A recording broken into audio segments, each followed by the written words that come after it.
আসসালামু আলাইকুম এভরিওয়ান, সবাই কেমন আছেন? আশা করি সবাই ভালো আছেন। অনেক দিন ধরে এরকম ব্লগ বানানো হয় না ভয়েস দিয়ে। তো আজকে আমরা সার্টেন প্ল্যান করে ঘুরতে গিয়েছিলাম, তো ভাবলাম একটা ব্লগ করে ফেলি, সেই জন্য চলে এসেছি। সাতক্ষীরার গার্লস স্কুল রোডের মিনি মার্কেটের পাশে একটা ছোটোখাটো ফুড কোর্ট আছে। এটা ফুড কোর্টই বলা চলে, অনেকগুলো রেস্টুরেন্ট একসাথে একই জায়গায় ছিল। তো আমরা মেনলি প্রথমে আমি আসলে ভেবেছিলাম যে আমরা হয়তো গোলপাতায় যাচ্ছি, কিন্তু পরবর্তীতে আমরা জানতে পারলাম যে না, আমরা গোলপাতায় যাচ্ছি না, কয়লা কাবাবে যাচ্ছি। এটা মেনলি বনি ভাইয়ার রেস্টুরেন্ট, যেটা কালকের ওপেনিং।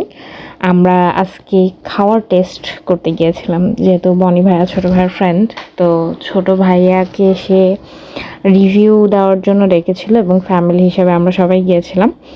এই যে আমাদের বনি ভাইয়ারা সবাই মিলে কথা বলছে, কিন্তু পাশেই জ্যোতি ভাইয়ের রেস্টুরেন্ট ছিল। তো আমরা কি করেছিলাম, জ্যোতি ভাইয়ের রেস্টুরেন্টগুলো তো আগাগোড়াই আউটডোর যে রেস্টুরেন্টগুলো থাকে ওগুলো ডেকোরেশন খুব সুন্দর হয়, যেমন টেক আউটে ছিল। তো এই যে গোলপাতার এখানে উনি খুব সুন্দরভাবে আউটডোরগুলোর ডেকোরেশন করেছে। ছোট ছোট কুঠির ঘর দিয়েছে, তারপরে সুন্দরবনের সাথে মিল রেখে সব কুঠির ঘরগুলোতে নাম দিয়েছে সুন্দরী, তারপরে ঝাউবন, আরও অনেক কিছু। তো আমার কুঠির ঘরগুলো খুব সুন্দর লেগেছে, এবং কুঠির ঘরগুলো কিন্তু গোলপাতা দিয়ে ছাওয়া, তারপরে কেওড়া বন এরকমভাবে নাম দেওয়া, এবং একটা সুন্দর কবিতা লেখা ছিল। এবং কবিতা আমার খুব ভালো লেগেছে, মানে গোলপাতার সাথে মিল রেখে রেস্টুরেন্টের সাথে কেন এটা নাম রেখেছে অনেকটা সেটা ফুটিয়ে তোলার চেষ্টা করেছে। আমরা যেহেতু কয়লা কাবাবে খাওয়া দাওয়া করবো, এই জন্য আমরা তার আগে গোলপাতার এই রেস্টুরেন্টে একটু ঘুরে দেখছিলাম এই সাইডটা কেমন কি। তারপর আমরা একটু ফটোশ্যুটও করলাম। তারপর এর মধ্যে আবার এখানে একটা ব্যান্ড আসছিল, তারা লাইভ কনসার্ট করছিল।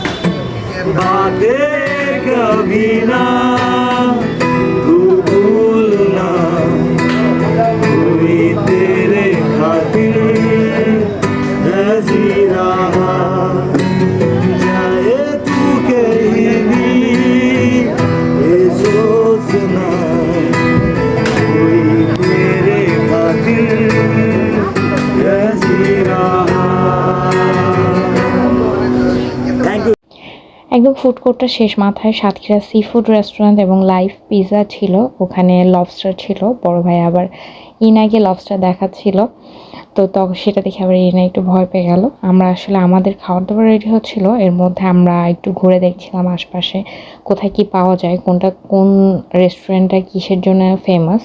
এই যে আমাদের খাওয়া দাওয়া রেডি হচ্ছে, এখানে তান্দুরি চিকেন, হারিয়ানি আর টিকা তৈরি হচ্ছে। আমি আসলে নামগুলো বারবার ভুলে যাচ্ছি, এখানে অনেকগুলো খাবার আমাদেরকে একসাথে সার্ভ করা হয়েছিল, যার কারণে আমি বারবার ভুলে যাচ্ছি যে কি হচ্ছে না হচ্ছে। আমরা এখনো খাওয়া দাওয়া রেডি হওয়ার জন্য বসেছিলাম, এর মধ্যেই আমাদের খাওয়ার দাওয়ার চলে এসেছিল।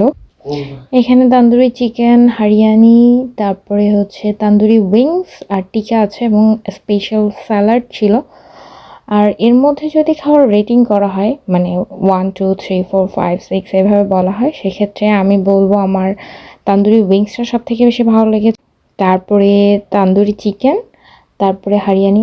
তান্দুরি চিকেন আর হারিয়ানি একসাথে ভালো লেগেছিল, তো ওই দুইটা একসাথে আমি নাম্বার 2-এ রাখতে যাব।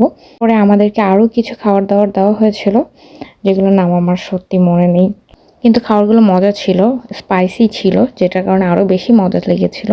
বেস্ট অফ লাক বনি ভাইয়া, আপনার জন্য অনেক শুভকামনা রইল। এরপর আমরা চলে গিয়েছিলাম গার্লস স্কুলের পাশে টংশিপে চায়ের জন্য এবং পোড়া রুটি খাওয়ার জন্য। যেহেতু আপনারা যারা আমাদের ব্লগ দেখেন তারা দেখেছেন যে ইতিমধ্যে আমরা অনেকবার পোড়া রুটি এবং মালাই চা ট্রাই করেছি বাসায়। সেক্ষেত্রে সাতক্ষীরায় যখন হয়েছে তখন আমরা তো যাবো, এটা স্বাভাবিক ব্যাপার।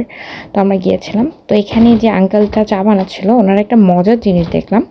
আমি আগের দিন একটা নাটক দেখছিলাম নীল সুখ, সেখানে একজন নায়কটা যে সে আমাকে ব্যাখ্যা করছিল যে চার পাত্র কেন গরম পানি দিয়ে ধোয়া হয়, এবং বাটি তারপরে চামচ এইগুলো কেন গরম পানি দিয়ে ধোয়া হয়, এতে চায়ের টেম্পারেচার নাকি অনেক ভালো থাকে। তো এই আঙ্কেলকে দেখে আমার সেটা আমি অনুভব করতে পারলাম। তারপর আমরা ওখানে কিছুক্ষণ বসে ছবি টবি তোলার পরে আমাদের খাওয়ার দাওয়ার চলে আসলো। এই যে আমাদের রিনা বানু খাচ্ছেন পোড়া রুটি খুব মজা করে। ঠিক ছিল সব কিছুই, কিন্তু সমস্যা ছিল যারা বাদাম দিয়ে চা খাওয়া পছন্দ করেন না তাদের জন্য একটু সমস্যা হয়ে যাবে। আমার এই কারণে চাটা ভালো লাগেনি, কেননা মুখের মধ্যে বাদাম কাচ করছিল। আর মুখের মধ্যে খাওয়ার সময় কিছু বাদলে আমি এই জিনিসটা একদমই পছন্দ করি না, আর খাওয়ার মধ্যে বাদাম দেওয়াটাও পছন্দ করি না। এই জন্য আমার কাছে খুব একটা ভালো মনে হয়নি, এর থেকে মনে হচ্ছে আমি বাসায় যেটা খাই সেটাই বেটার। আর ভাইয়ার কাছেও ভালো লাগেনি অনেক চিনির কারণে।